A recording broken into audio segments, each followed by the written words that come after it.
Hey guys, it's Van Diazzo about Carpe Vanguard deck profiles. If you guys enjoyed, don't forget to like, comment, subscribe.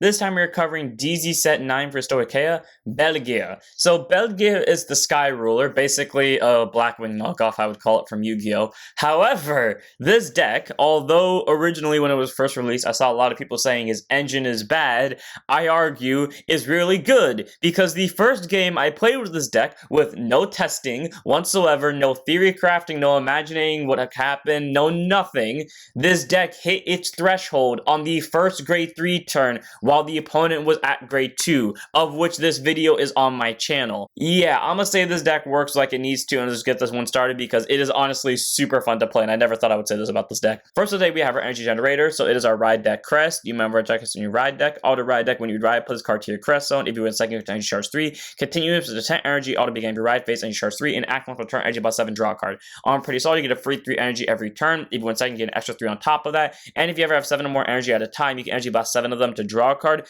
In this deck, nothing in here uses energy, so you don't have to worry about sparing energy at all. Literally, the second you hit 7, just energy blast 7, draw a card. That's simple to it as that. On to our starter, we have Inos the Bouncer. So grade 0 boost, 5k shield, 6k base, auto rope 5 second draw card, standard starter, no spot to free draw if you go second. The grade 1 of the rider line does not require this. You can make this any grade 0 you want. I choose to make it Inos the Bouncer because he just looks cool and he fits the deck's theme of being a bunch of wild beasts, which again is not something I thought I would like from this deck. Moving on to our triggers, we have our Over Trigger and Source Dragon Deity of Blessings, Bless Favor. Grades will boost 50k shield, 5k base, Over Trigger, Over Trigger in your deck. Reveal it as a trigger, move that card, draw a card, choose on music, give it plus 1 million for the turn. And if you reveal it during your dread check, activate its addition effect, would you get to draw a card, someone on your board gets a critical, all your front row gets 10,000 power. If your damage on the same number of cards of your opponents or more, you get to also heal 1 as well. So I really love Bless Favor. It's actually my favorite of the Over Triggers because like all the Over Triggers, regardless if you damage check this or drive check this, you'll draw a card and someone will get 1 million. But if you drove check this, you get another draw, so you get a total of 2 draws. Someone gets 1 million, either your Vanguard, or if your opponent PG your Vanguard, your rear guard. Someone's getting a critical, either your Vanguard, or if your opponent PG the Vanguard, whatever you're giving the 1 million to.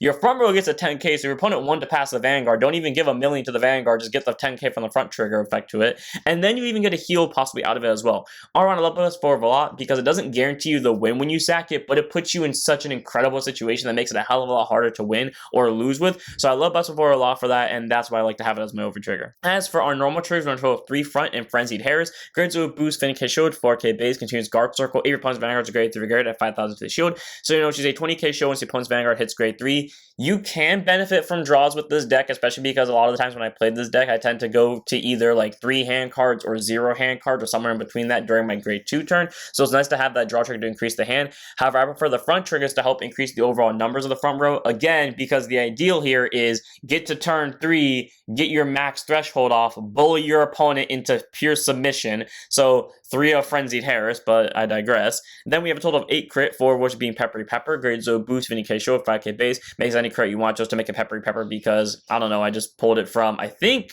Aggro Siren had this crit in the deck. I think I pulled it from Aggro Siren. Then we have Aspiring Maiden Alana. Grade 0 boost, 50k shield, 4k base, critical trigger, auto rear guard. That's about that she boosted. Shrivel the Soul, choose music 2k for the turn. So you will never call this from hand because, again, whatever hand you can keep, you want to use that for guard power. And also, this deck makes a board out the wazoo.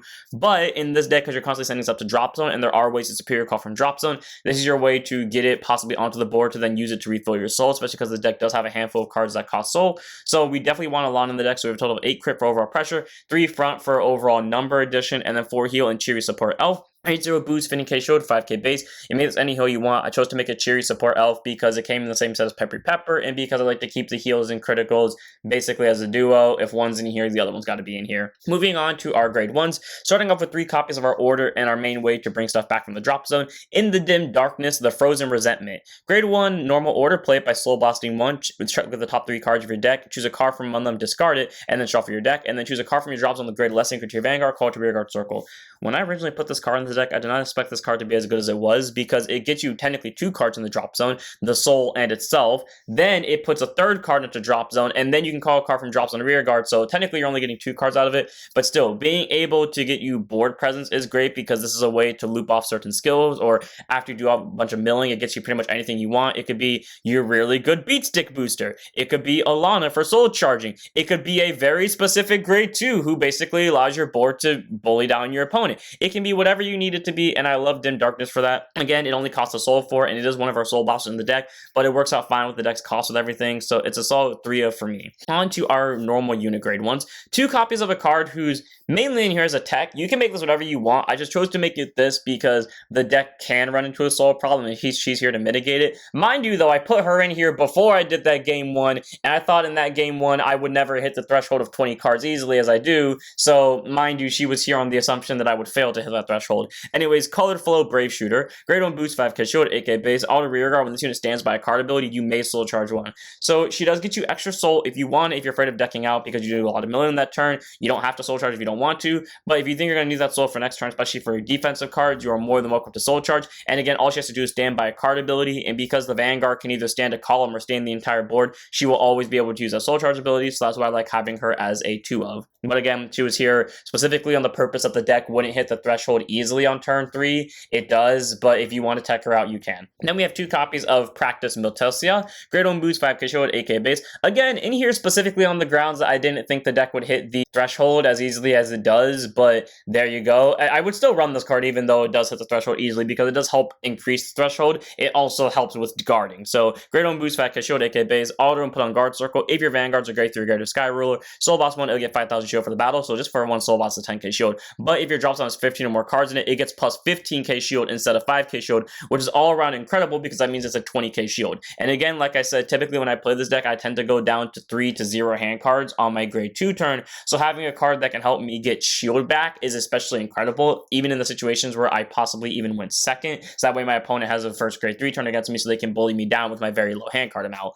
All around, very good grade 2 to have, gets you shield value, gets you even more shield value possibly depending on your drop zone count, and it helps you increase your cards in drop zone. So if you had 14 cards in drop zone before you use his skill and then 15 cards after you pay the cost, well, there you go, to help increase the shield value to plus 15k. So 2 of Practice Miltelsia. Again, it was here before the whole threshold thing, but I would still keep it in here for extra guard power. Moving on, we have 4 copies of the reason we can hit the threshold so easily, Follower Rabbits, which I have to sit here and just question if what I'm doing is legal every time I play this card because it doesn't feel like it. Grade 1 boost, 5k shield, 5k base. This reminds me of the Red Berets, I want to say it was called, from Hop, aka the bunny movie from freaking 2011, I think it was, or somewhere along the lines. That was my favorite movie. All I remember is Dynamite from that movie. Anyways, continuous rear guard circle. During your turn, this unit gets plus 1k for each of your rear guards and the same card name as this unit, including itself. So pretty much if you have a full board of them, they're 9k bases. Why they couldn't make this a 6k base, I'll never understand, but whatever. And then all of this cost can be paid by counterboss 1 and ditch 1 from your hand. And if you do, you search for up to a total of 3 Follower Rabbits instead of 1. So when placed on rear guard circle, ditch up to the top card of your deck. You don't have to ditch the top card of your deck, but you're going to do it anyways because it gets you more cards in drop zone. Then choose a card, grade 3 card with Sky Ruler in this card name from your right deck, and you may reveal it. And if you either revealed a card or your Vanguards are grade 3 guard to Sky Ruler, ditch a hand card, search a deck or drop zone for up to 1 Follower Rabbits, call to rear guard circle. If you search your deck, you shuffle it. So pretty much you are always guaranteed that 1 rabbit by ditching 1 if you want to get it. However, if you want to get 3 of them and your opponent gave you CB1, ditch 1, get 3 of them, and because all their abilities were proc at the same time and that mill skill isn't restricted to anything, you can just mill 3 the second you place all 3 of them. All around, very solid grade 1. Helps you get cards out of deck, helps you increase your drop zone count by basically 4 cards on your grade 2 turn, which is incredible, and it literally does it all for 1 CB and a hand card, which can then get you more drop zone cards. And if you really want to, you can then ditch a card for each of those rabbits to get even more cards in your drop zone. Very solid grade 1. The only real downside to it is 5k base, but again, it kind of mitigates that with his own plus 1k skill, and it's mainly only here for your grade 2 turn, because your grade 3 turn, you're going to murk them off anyways, and if you don't murk them off, well, this pretty much gets you 4 out of your 5 rearguard circle filled up, so take that as you will, easy 4 of. Next up, we have 4 copies of Conceited Noble Philander, grade 1 boost, 5k shield, 8k base, all of them placed on rearguard circle from the hand, check the top 5, choose up to 1 card from among them, ditch it, and shuffle the deck. So selective mill sends a card to drop zone, fair enough, only downside is it has to be placed on hand for that ability. However, its second ability, because for some reason this deck hits this a lot easier than Zorga does, continuous rear guard, during your turn if your drop zone has 10 or more cards and it gets plus 10,000 power. So this card can be an 18k base regardless of a grade either player's at once you hit 10 or more cards in it. The reason why I specify regardless of a grade either player's at is because consistently with this deck, you will hit 10 cards on your grade 2 turn. Which means on your grade 2 turn, especially if you went first, you are swinging at an 8k Vanguard with a 18k booster, probably boosting a 9k, so a 27k column in all against a grade 1 Vanguard. For Philander, really great numbers, free selective mill, easy 4 of. As for our PG, we have Honeycomb Thyris, grade 1 boost, 0 silt, 6k base, continuous sentinel. You have 4 sentinels in deck and also put on guard circle. Choose one of the units that cannot be hit in the battle. If your hands 2 more cards, and 2 cards from hand and discard it. Standard PG, nothing to specify. Basically, that means if there's something one of cards in your hand plus on guard circle, you don't have to discard, which is great, because that means you be super aggressive in the early game. Pretty much what you want to do is spam the ever-living hell out of the follower rabbits with their skills, not to mention spam the ever-living hell out of Philander with his skill, and then your opponent does eventually counterattack you. Thyris, middle finger, good to go. Again, this deck is typically really aggressive and drops his hand between 3 and 0 on his grade 2 turn, which means on your grade 3 turn, you're going to have very low cards in your hand, so Thyris is perfect prime time for going off with her ability. All around, very solid PG to have. I like having this deck. You can get any of the PGs you want with this skill. It can be Custodial Dragon or Planet Prevented Dragon. I chose to make it Honeycomb Thyris because it came out close to the time of Belgr's release. As for our last grade 1 in the deck, one in the right deck, none in the main deck of Jarga the Fighter. Grade 1 boost, 5k shield, 8k base, all done wrote upon by Elcor the Smasher. I love how all like the ride names is blank the blank. Like for example, Jarga the Fighter or Inois the Bouncer, or what was the grade 2 called? Elcor the Smasher. I just find it really fun to say their names. Anyways, ditch a hand card and reveal a grade 3 card Skyrim's card from the ride deck. To search your deck with one 6k power or less grade 1 card out Sentinel call to rearguard circle shuffle your deck. And that's why I specify I don't understand why the rabbits is a 5k, because even the grade 1 itself says the rabbits can be a 6k and it would still call it. So I will never understand why the card works the way it does and why it's a 6k or why it's a 5k not a 6k, but whatever. It ditches a hand card so it gets you more cards in the drop zone. It gets you a rear guard who can then make you more rear guards out the wazoo if you have a CB lying around, and it does it all for literally no CB, no soul cost, whatever the hell, and the only downside is that it puts you in the hand card deficit situation. So one of Jarga in the ride deck, none in the main deck. Pretty much if you're not getting the hit from the deck already, you hit hard, you hit fast, you make sure your opponent doesn't get the hell back up. One of them in the ride deck of Jarga. On to our grade 2s. 4 copies of another card who was in here specifically because I didn't think the deck would hit the 20 card threshold in the first build of this build, in the first time. And again, this is where you can tech this out, and you can also tech out Colorful Brave Shooter. I also recommend taking Practice Mold Seal, but if you want to tech that out, you can. But again, this here was specifically to help with the 20 card thing. Never once have I used her. She has been a vanilla this entire time. But Azure Sky, White Skill, Asperonia, and Safaria. Grade 2 Intercept, 5k Shield, 10k base. All in place on rear guard circle from the hand other than during the battle phase. Check the top card of your deck and put it back on top or discard it, and counterbox 1 to perform one of the following. Either choose a normal order from your drop zone, bounce it back to your hand, so it's a way to recycle your order, which can then recycle your very powerful grade 2, which we'll go over in a minute, or choose a grade 2 or greater card from your drop zone, call it to rear guard circle, which again gets you that grade 2, unfortunately, when it proc off the grade 2's ability. Either way, though, being able to guaranteedly stack the top card for free is great, but also possibly even be able to recycle some of your most important cards is also good as well. Again, she was mainly here just to help fill up the drop zone in case you couldn't hit the 20 card threshold easily, but the deck hits it so easily that it's really just been a vanilla, so you can make this any card you want, but I choose to keep it as Asfaria and Safaria because, again, it can recycle your important cards, which therefore allows you to use them a little bit more consistently, especially if you're playing against an opponent's deck who possibly board nukes you. So for Safaria, it's a good grade 2 in my opinion. Then we have 4 copies of Heavy Spike Grizzly, grade 2 instead 5k shield, 10k base, continues rear guard during your turn for Vanguards, a grade 3 grade Sky Ruler, and your drop zone's turn more cards in it. It gets boosted an extra 5k. So 15k base with boost, really easy to hit with the deck. Again, Philander, you're pretty much pulling off on grade 2 turn, which means you'll be pulling this off on grade 3 turn. Reason why I specify grade 3 is because it requires the Vanguard to be a grade 3 or greater. Typically, you don't want to kill the rabbits unless you're going all out on that turn, but because it's going to be a 15k base, murk off your rabbits slowly. I would just suggest if you're going to murk off your rabbits, pretty much kill them all at once, because once one of them goes, they're all 8k bases. When the second one goes, they're all 7k bases, so then they're not hitting thresholds anymore. So just be aware of that when you're using your rabbits. So for Heavy Spike Grizzly, 15k booster once you hit grade 3, so not a bad card. Then we have 4 copies of Thruster Vixen. This grade 2 makes me feel like everything I'm doing is illegal. So the 2 best cards in the deck make me feel like I'm misplaying somehow, because God, their skills are really good. Grade 2 Intercept, 5k shield, 10k base. I love the crescent moon in the background. Auto in place on rear guard circle other than by unit card's ability, regardless if it's itself or something else like Safaria. However, it does proc off from card abilities in general, such as Frozen Resentment, since it's not a unit card. You can retire or rear guard a different card name from her, where you would murk off one of your rabbits, search your deck or drop zone for a copy of this card, call it to rear guard circle. If you search it, you shuffle it. So you either, if you milled out all your copies, you pull one from drop zone. If you didn't, well, deck thing, get you another one from deck. Not to mention the fact that it fills up your drop zone by, again, putting a rear guard on board into drop zone and then replacing it. And then its other ability, which is really good for some reason, auto rear guard. At the beginning of your battle phase, if your Vanguards are grade 3 or greater with Sky Ruler in the card name, ditch the top card of your deck for free until end of your opponent's next turn. It gets plus 5,000 power and 5k shield. So just by being a grade 3, regardless of a grade your opponent's Vanguards at, it's a 15k base, a 10k interceptor during the opponent's next turn. However, if you have 15 or more cards in drop zone, counting the cards you just mill, it gets another 5k and another 5k shield. So it'll be a 20k 15 during your opponent's turn. And the best part is, if you proc off 2 of them, even if the first one doesn't get the benefit, the second one most likely will. So you'll have one that's a 15k, 10k, and the other one will be a 20k, 15k. This card is amazing. Best part is that first ability does not require your opponent to be at grade 3 or for you to be at grade 3, so you can just hard call from hand during your grade 2 turn after you call out a bunch of rabbits, murk the rabbits, play a second one, and then just start sending cards to drop zone. Amazing grade 2. Fills up your drop zone for free, get shield and power off of it, regardless of a grade the opponent's Vanguard's at, and even allows you to get an extra copy on the board to bully down your opponent while also deck thinning. What's not to love about this? Easy 4-of. They knew what they were doing with this card. Then we have one copy in the right deck and none in the main deck of Elcor the Smasher. Love how this thing's just like it's not an ox, but kind of like a moose or like a Viking moose kind of. Grade 2 set 5k shield, 10k base. Alder and wrote upon by a grade 3 card, Skyroll in the card name. By soul blasting 1, check the top 5, choose up to one card from among them, discard it, shuffle the deck, and then choose a grade 2 or grade unit card from your drop zone, put it in your hand.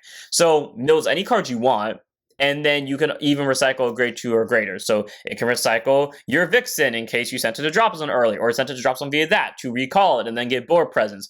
Heavy Spike Grizzly to get a 15k booster. Sarfaria to do deck stacking and superior call, or just recycle your Persona Rider, or just get this thing back to get a 5k shield. Who cares at that point? Because again, more likely than not, you have a full board because the Vibrant's already made the board and you probably called a Philander the following turn. So fills up your drop zone with 2 cards and then allows you to get a different card back into your hand. This is just a good one of ride deck. You don't need reasons to like not run this. It just works with the deck. You see, everything slowly mills, so it makes you think that the deck wouldn't hit the threshold of 20 so easily, but it does because there are so many of them and they do it so easily and so consistently. Also, one more thing I want to keep in mind about the rabbit. The rabbit isn't like the grade 2 who has to be placed by any ability or has to be placed from hand. Or sorry, Sarfia. It's not like Sarfia where it has to be placed from hand. This thing can be placed from anywhere for that ability, which means you can just play it via dim resentment if your opponent board nukes you, and because it can pull the other rabbits from drop zone, if you're playing against a board in deck like, I don't know, Bav Saga or something like that, or Eugene, you can just remake the board of rabbits literally the following turn with a CB in a ditch. Just letting that point be clear. Anyways, moving on to our last card in the deck, 3 of the main deck, 1 of the ride deck of the amazing grade 3 who the deck entirely sets up for,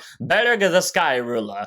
Grade 3, turns out, Persona Rider, 13k base, continues Vanguard. During your turn, if your drop zone has turn more cards in it, it gets plus 5,000 power, and if it has 20 more cards in it, it gets plus 15k instead of 5k. So again, very easy to hit the 10k. The 5k increment's kind of weird because this makes an 18k, but if you do happen to hit the 20k or more, it will get plus 15k again, regardless of a grade the opponent's Vanguard's at. So 28k Vanguard without a booster, regardless of the opponent being at grade 2 or not, is great. Then act Vanguard once per turn, counterboss 1, check the top 2, choose a card from them, add to hand, ditch the other. So you don't have to show the opponents. If you want to add a PG to hand and ditch something else, you can. But again, you're pretty much setting up your drop zone. Unfortunately, you have to add a card to your hand, so you can't just choose to send 2 cards to drop zone, but it is what it is. More likely than not, you can just call over something on your board and you would have placed that card anyways. And then the last skill is auto Vanguard once per turn. At the end of the battle, they attack into a Vanguard, regardless of a grade it's at, counterboss 1 and perform one of the following. Either choose a column and send all your rear guards in that column, so your Philander Vixen column, which is possibly a 38k column without triggers, is attacking twice. Or, if your opponent's Vanguards are grade 3 or greater, and your drop zone has 15 or more cards, so remember how I kept saying 20? It was mainly for the 15k skill. You will always hit 15 cards with this deck. Stand all of your rear guards. Do you want to know how often this thing's full ability, like full ability, from everything I'm highlighting right now? You don't want to know how often that ability goes off every single game?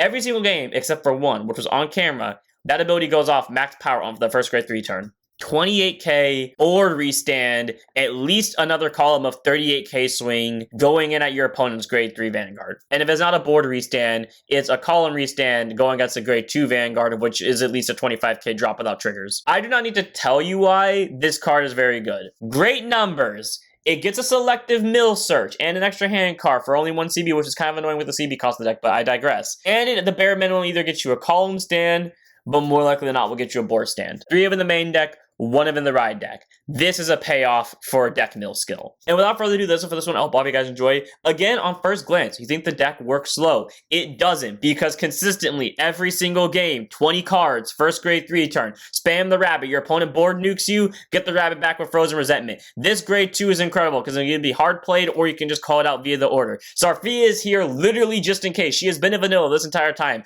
This has been a vanilla the entire time. This is extra shield, of which I've never used, because I've never needed to use it. Like, this deck is incredible.